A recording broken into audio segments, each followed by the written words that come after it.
Hello दोस्तों, master cam की classes में आपका स्वागत है। हमारे साथ है वीर जी जो कि मास्टर कैम के एक्स एप्लीकेशन इंजीनियर है। नमस्कार दोस्तों। हमारा मिशन एक ही है, आप सभी स्टूडेंट्स, डिजाइनर्स, ऑपरेटर्स, मशीनिस्ट को इंडस्ट्री की बेस्ट नॉलेज प्रोवाइड कराना। अभी तक जो भी वीडियोस आपने देखी मास्टर कैम की, उनमें बैकग्राउंड में इन्हीं की वॉइस है जिसमें इन्होंने अपना इंडस्ट्री का प्रैक्टिकल एक्सपीरियंस के साथ में समझाया है। आज का वीडियो भी बहुत ही ज्यादा इंफॉर्मेटिव होने वाला है। चलिए सीखते हैं प्रैक्टिकली।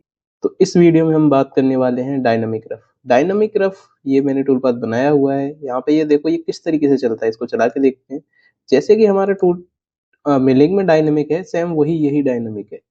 इसमें भी ये दोनों तरफ से कट करते हुए चलता है और एडवांस है ये थोड़ा बाकी टूल पाथ से। ठीक है, तो देखते हैं इसको कैसे बनाते हैं। तो मैं क्या करता हूँ, अभी ये जो बनाया हुआ है इसको हटा देता हूँ, यहाँ पे जाता हूँ डिलीट ऑल ऑपरेशन, वो खत्म। तो अभी हम सेटअप करते हैं, फिर से चलते हैं प्रॉपर्टीज, फाइल, यहाँ पे कुछ नहीं करना। अभी हम चलते हैं सीधा स्टॉक में, प्रॉपर्टीज, यहाँ पे गए make from 2 point. First point मैंने ये ले लिया, सेकंड पॉइंट में यहाँ पे गया इंटरसेक्शन, क्योंकि ये जो दो एज हैं इनका इंटरसेक्शन लिया। ओके, यहाँ पे आ गया डाया और यहाँ पे आ गई लेंथ। उसके बाद चलना है हमें यूज मार्जिन। यूज मार्जिन में यहाँ पे आप फेसिंग में ओडी में कुछ मार्जिन रखना चाहते हो, जैसे ओडी में मैंने रख दिया 2 mm का, और लेफ्ट में रख दिए जैसे 20 mm। ये 20 mm क्या है कि रॉड है, जैसे 70 ये हो गया प्लस 20 है, यानी 90 का रॉड हो गया हमारा।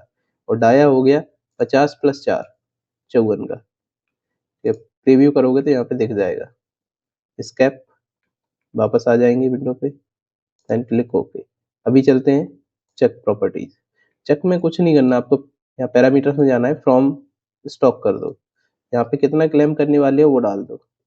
जैसे कि और ये बैक साइड से क्लेम करता है, ये से देखो यहाँ पे मैं गया टॉप करता हूँ, ये अगर आपको दिख रहा है तो यहाँ पे बैक साइड से क्लेम कर रहा है 20 mm। या फिर आपको लगता है 20 ज्यादा हो रहा है तो 15 डाल देते हैं, ताकि टूल का क्लियरेंस भी रहे। Just click okay. अभी मेरा सेटअप हो गया, यहाँ से मैं कर देता हूँ शैडो बाउंड्रीज, क्लिक ओके। तो ये हो गया। अभी चलते हैं टूल पाथ पे। टूल पाथ के लिए यहाँ पे जाना है आपको, टूल पाथ के लिए उससे पहले मैं क्या करता हूँ, एक प्लान यहाँ पे सी बाई कर देता हूँ। Okay, correct. अभी टूल पाथ पे चलते हैं, यहाँ पे चलते हैं टूल पाथ पे। तो सबसे पहले डायनामिक, आज हम बात करने वाले डायनामिक रफ। तो डायनामिक रफ में गए, अभी यहाँ पे हमें सिलेक्शन करना पड़ेगा। तो सिलेक्शन वही करेंगे जो हम टर्निंग में कर रहे थे नॉर्मल। तो यहाँ से स्टार्ट करना है इस चैम्फर से और इस चैम्फर तक, करेक्ट, देन क्लिक ओके। अभी आप यहाँ पे डायनेमिक रफ में जो आपको याद रखना है वो पॉइंट ये है कि ये नॉर्मल टर्निंग टूल नहीं यूज होने वाले। उसके लिए आपको लेना पड़ेगा राउंड इंसर्ट, जिसको मास्टर कैम में बोलते हैं बटन। एक बार टूल दिखा दूं तो ये देखो, ये आपको टूल दिख रहा है, ये राउंड इंसर्ट है। आप डबल क्लिक करोगे इस पे तो ये एडिट हो जाएगा। ठीक है, एडिट का मतलब आपका कितना रेडियस है, टूल आप बड़ा ले रहे हो छोटा ले रहे हो, इंसर्ट की थिकनेस क्या है, इस तरीके से आप एडिट कर सकते हो। करेक्ट। उसके बाद है यहाँ पे फीड, यहाँ पे आरपीएम, मैक्सिमम आरपीएम। ठीक है, यहाँ पे मैंने मैक्सिमम आरपीएम डाल दिए। ओके, यहाँ पे है टूल नंबर। टूल नंबर आप कुछ भी डाल दो जो भी आप मशीन पे चलाने वाले हो। यहाँ पे हम क्या कर रहे हैं, यहाँ पे हम चला रहे हैं डायनामिक रफ, या मोडी रफिंग कर रहे हैं विद द डायनामिक।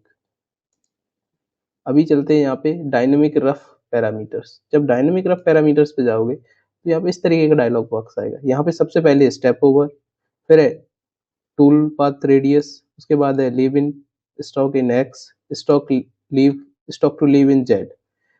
अभी यहाँ पे देखते हैं, ये है हमारा स्टेप ओवर। स्टेप ओवर कह सकते हैं कि हम डेप्थ ऑफ कट। तो डेप्थ ऑफ कट आप कितना रखने वाले हो, यहाँ पे जो भी है, जैसे इसका रेडियस है 5, तो इसका रेडियस जैसे 5 है उससे कम आप रख सकते हो। क्यों? क्योंकि यहाँ पे डेप्थ ऑफ कट ये ज्यादा ले लेता है। इसका डायनामिक का एडवांटेज ही ये है, ये डेप्थ ऑफ कट ज्यादा ले लेता है और फीड भी ज्यादा चलता है, क्योंकि राउंड इंसर्ट है तो प्लंज करने का और कटिंग करने का भी इतना झंझट नहीं होता। अभी देखते हैं tool path radius. Tool path radius क्या है कि जब ये यहाँ से रिट्रैक्ट हो रहा है, ये तो ये रिट्रैक्ट कितना होगा, तो हम तो रिट्रैक्ट कम ही रखेंगे, बट अभी हम यही छोड़ देते हैं, या फिर हम यहाँ कर देते हैं 1 mm। स्टॉक हमने 0.2 छोड़ा हुआ है। ठीक। उसके बाद अभी चलते हैं जस्ट क्लिक ओके। तो जैसे ही मैंने क्लिक ओके किया ये जनरेट हो रहा है। अभी ये जनरेट होके आ गया। अभी इसको चला के देखते हैं। यहाँ पे चलते हैं बैक प्लॉट। बैक प्लॉट में जस्ट क्लिक किया, यहाँ पे प्ले, अभी मैं टूल पे यहाँ पे क्लिक कर देता हूँ, ये आ गया। ये देखो, ये इधर से भी कट करते हुए जा रहा है और उधर से भी कट करते हुए आ रहा है। अभी ये जो रेडियस है यहाँ पे ये बन रहा है, इसको ये जो वही रेडियस है जो टूल पाथ रेडियस था, करेक्ट। और स्टेप ओवर जो डेप्थ ऑफ कट है, और दोनों साइड से ले रहा है तो ये डबल काटता है। देखो कट करेंगे। अभी जैसे कुछ चेंजेस करनी है तो उसको देख लेते हैं। जैसे गया मैं पैरामीटर में, पैरामीटर में सबसे पहले यहाँ पे कटिंग मेथड, आप अगर वन वे चाहिए तो आप वन वे भी कर सकते हो, जिगजैग नहीं चाहिए। उसके बाद यहाँ पे आप ऐड कर सकते हो सेमी फिनिश, क्योंकि जब आप रफिंग कर रहे हो तो मैं प्रेफर करूंगा कि ऐसे रफिंग के टूल पाथ में एक सेमी फिनिश पाथ डाल दो। इससे क्या होगा कि जैसे मान लो अगर कोई एक बड़ा कट है, उसके बाद एक छोटा कट ले लेगा तो आपका रॉ स्टॉक मेंटेन हो जाएगा। ठीक है, ऐसा नहीं होगा कि कभी एक्स्ट्रा मटेरियल रह गया। प्रेफर करना कि सेमी कट एक लेने के लिए जस्ट क्लिक ओके, ये जनरेट हो गया। अभी देखो सेमी कट के टाइम ये कह रहा है कि यहाँ पे एरर आ रहा है, हमने कहा इग्नोर वार्निंग, फिर आया। अभी क्यों आया ये भी देख लेते हैं। अभी चलते हैं पैरामीटर्स। पैरामीटर्स में चलने के बाद यहाँ पे लीड इन लीड आउट, कभी भी आप चेक करोगे तो यहाँ पे लीड इन लीड आउट में जब इस तरीके के स्टार्टिंग में एरर आता है, जैसे कि प्लंज करते टाइम या एग्जिट होते टाइम, तो लीड इन लीड आउट का मोस्ट प्रोबेबली रहता है। तो यहाँ पे देखो ये तो है रफ लीड इन, ये है रफ लीड आउट। नेक्स्ट में देखेंगे तो यहाँ पे semi lead in semi lead out जो कि ऑफ है, तो इसीलिए ये क्या है कि डायरेक्ट प्लंज कर रहा है। तो हम यहाँ पे कर देते हैं ऑन, और इसकी खड़ी की सुई कर देते हैं इस तरीके से, और यहाँ पे लेंथ डाल देते हैं 1 या 2 mm। यहाँ पे इसको किया, यहाँ आउट कर दिया, और ये 1 mm, करेक्ट। अभी देखते हैं, जस्ट क्लिक ओके,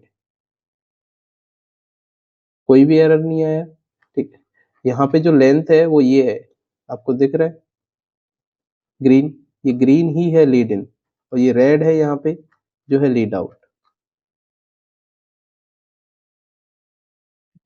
तो ये हमारा टूल पाथ बन के तैयार है। अगर आप इसका आउटपुट लोगे तो आपको दिख जाएगा। नॉर्मली मैं इसको प्ले करता हूँ, यहाँ से किया ये प्ले। अभी देखते हैं किस तरीके से काट रहा है ये।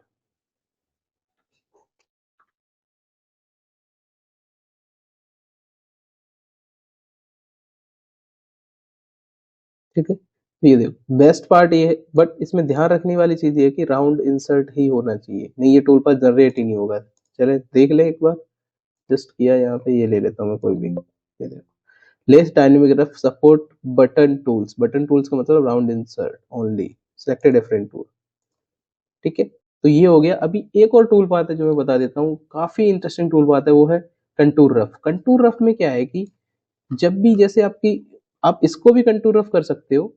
अगर मैं यहाँ पे जाऊं, इसको ऊपर ले लेते हैं, आप इसको भी बना सकते हो कंटूर रफ में। जैसे यहाँ पे गया, सिलेक्शन मेरा वही है, मैंने जस्ट क्लिक ओके किया। उसके बाद यहाँ कंटूर रफ में आप टूल इंसर्ट ये ले सकते हो, नॉर्मल इंसर्ट, कोई नॉर्मल टूल, कोई दिक्कत वाली बात नहीं। ठीक है, यहाँ पे भी वही ऑफसेट का मतलब है, यहाँ पे स्टेप ओवर, तो मैंने या 1 की जगह मैं 0.5 रख देता हूँ। ठीक है, 0.5। ये लीव स्टॉक कितना बच रहा है, ये मिनिमम कट, ये maximum cut in the air, ये exit entry amount, one way zigzag.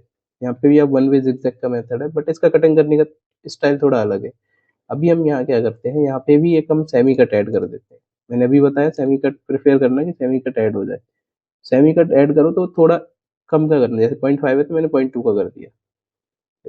अभी ये भी वही दिक्कत कर रहा है, क्यों कर रहा है इसको देखते हैं।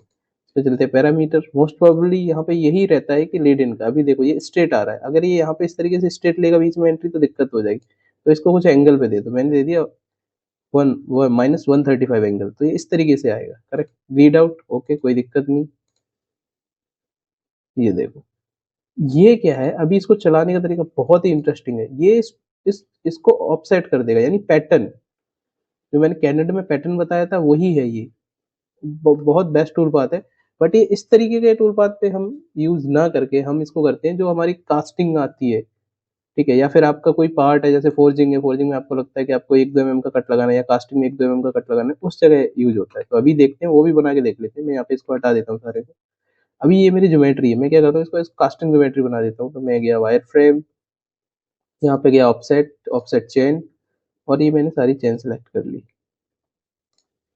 ठीक है, सारी नहीं करना, हम यहाँ से जाएंगे, इसको करता हूँ मैं यहाँ पे वायर फ्रेम, और यहाँ से करेक्ट, डायरेक्शन चेंज, टॉप, यहाँ पे इस लाइन, ओके ये कर ली मैंने सिलेक्ट।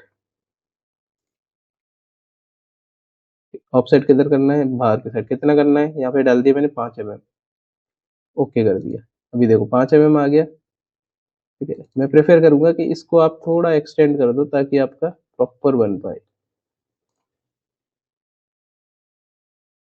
ठीक है, अभी ये हो गया, ये मेरा एंटिटी है, ये एज ए स्टॉक एंटिटी आएगा। अभी हम इससे ये भी सीखेंगे कि स्टॉक, नया स्टॉक कैसे बनाना है, यानी रिवॉल्व करके। तो अभी चलते हैं यहाँ पे स्टॉक, मैं यहाँ पे स्टॉक में गया, स्टॉक प्रॉपर्टीज। उसके बाद अभी तक हम क्या ले रहे थे, ज्योमेट्री सिलेंडर ले रहे थे। मैंने यहाँ पे पहले बताया था कि रिवॉल्व, तो अभी रिवॉल्व के लिए हम ज्योमेट्री लेने वाले, तो रिवॉल्व सेलेक्ट किया, यहाँ पे गए सिलेक्ट ज्योमेट्री, कौन सी ज्योमेट्री हमारी, यहाँ पे चेन सेलेक्ट किया और ये सारी चेन सेलेक्ट कर दी, ओके प्रीव्यू। तो ये देखो, ये अभी स्टॉक मेरा नया बन गया। करेक्ट, स्केप दबाएंगे तो बाहर आ जाएंगे इससे, जस्ट क्लिक ओके। अभी हम चकजो में जाएंगे। ठीक है, जब आप इस तरीके की कोई ज्योमेट्री ले रहे हो जो कास्टिंग है, तो उसमें हमें क्रैम्पिंग एरिया बहुत कम रहता है, ये ध्यान रखना। अभी मैं यहाँ पे कर देता हूँ शैडो, जस्ट क्लिक ओके। तो ये देखो डन। तो ये इस तरीके की अगर आपकी कोई कास्टिंग की ज्योमेट्री आ रही है, अब आपको सिर्फ टूल चलाना है जहां जहां पे मटेरियल है। मान लीजिए 5 mm, most of 5 mm 3 mm इस तरीके से ही आता है, 6 mm, तो वो आप देख लोगे, इस हिसाब से अपना ऑफसेट कर लेना। तो अभी चलते, इस टूल पाथ के लिए बेस्ट रहता है, अभी देखते हैं कंटूर रफ। तो कंटूर रफ लेने के बाद यहाँ पे है सिलेक्शन, तो मैं सिलेक्शन कर लेता हूँ यहाँ पे, वही कहाँ से, यहाँ से। डायरेक्शन आपको ध्यान रखनी है, ये इस तरीके से होनी चाहिए। उसके बाद अभी देखो यहाँ पे मेरा जॉज है, तो मैं इस पॉइंट तक ले लेता हूँ, करेक्ट ओके। या फिर हम क्या करते हैं, इस पॉइंट से ना लेके हम लास्ट तक ही लेते हैं। चलो सिलेक्शन, और ये यहाँ तक ले लिया। अभी चलते हैं टूल, तो टूल लेते हैं 55 डिग्री या 80 डिग्री, कोई भी ले सकते हो। ठीक है, उसके बाद यहाँ पे फीड आरपीएम डिफाइन कर दिया कंटूर में। यहाँ पे मैं गया, यहाँ पे मैंने कर दिया स्टॉक, ऑफसेट। ऑफसेट का मतलब है एक्चुअली डेप्थ ऑफ कट, यहाँ 0.5 डेप्थ ऑफ कट डिफाइन कर दिया। स्टॉक टू लीव कितना है, ये है। यहाँ मैं कुछ नहीं छेड़ रहा, जस्ट ओके कर देता हूँ मैं। अभी देखो जैसे ही मैंने ओके किया, ये कह रहा है कि भाई कुछ तो दिक्कत है। वही हमें पता है कि हमारी हर बार की दिक्कत है, तो देखते हैं। चलो अभी मैं कर देता हूँ क्विट, ओके। चलते हैं पैरामीटर्स, पहले टूल देखते हैं, हमने एच टी लिया, इसकी जगह चेंज कर देते हैं। उसकी जगह यहाँ पे चलते हैं लीड इन, ओहो लीड इन वही हमारी सेम प्रॉब्लम। अगर आपको लगता है कि आपको लीड इन हमेशा सेट करके रखना है, तो यहाँ पे कर दो इनिशियली सेट, ये ऑलवेज इसी डायरेक्शन में आएगा फिर। ठीक है, यहाँ पे ये भी कर दिया, एग्जिट भी 2 mm, ओके। अभी यहाँ पे आप चाहो तो सेमी कट ऑन कर सकते हो, बाकी मैं करता हूँ जस्ट ओके। तो ये देखो, ये बन गया एक परफेक्ट टूल पाथ। अभी इसको प्ले करके देखते हैं, बट मैं प्रेफर करूंगा कि सेमी कट लेना ही लेना है आपको। तो ये देखो,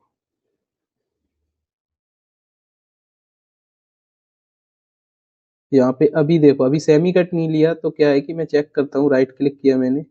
पहले चलते हैं प्लेन में, आपको समझ आ जाएगा, सीटी करते हैं, एंड वो right click, dynamic, sorry analyse distance, just click करो, इसके आसपास लेके जाओ। तो ये देखो, ये ऑलमोस्ट कितना है, 1.5, जबकि हमने कितना छोड़ा स्टॉक, 0.2, यानी 0.2 पर साइड, 0.4।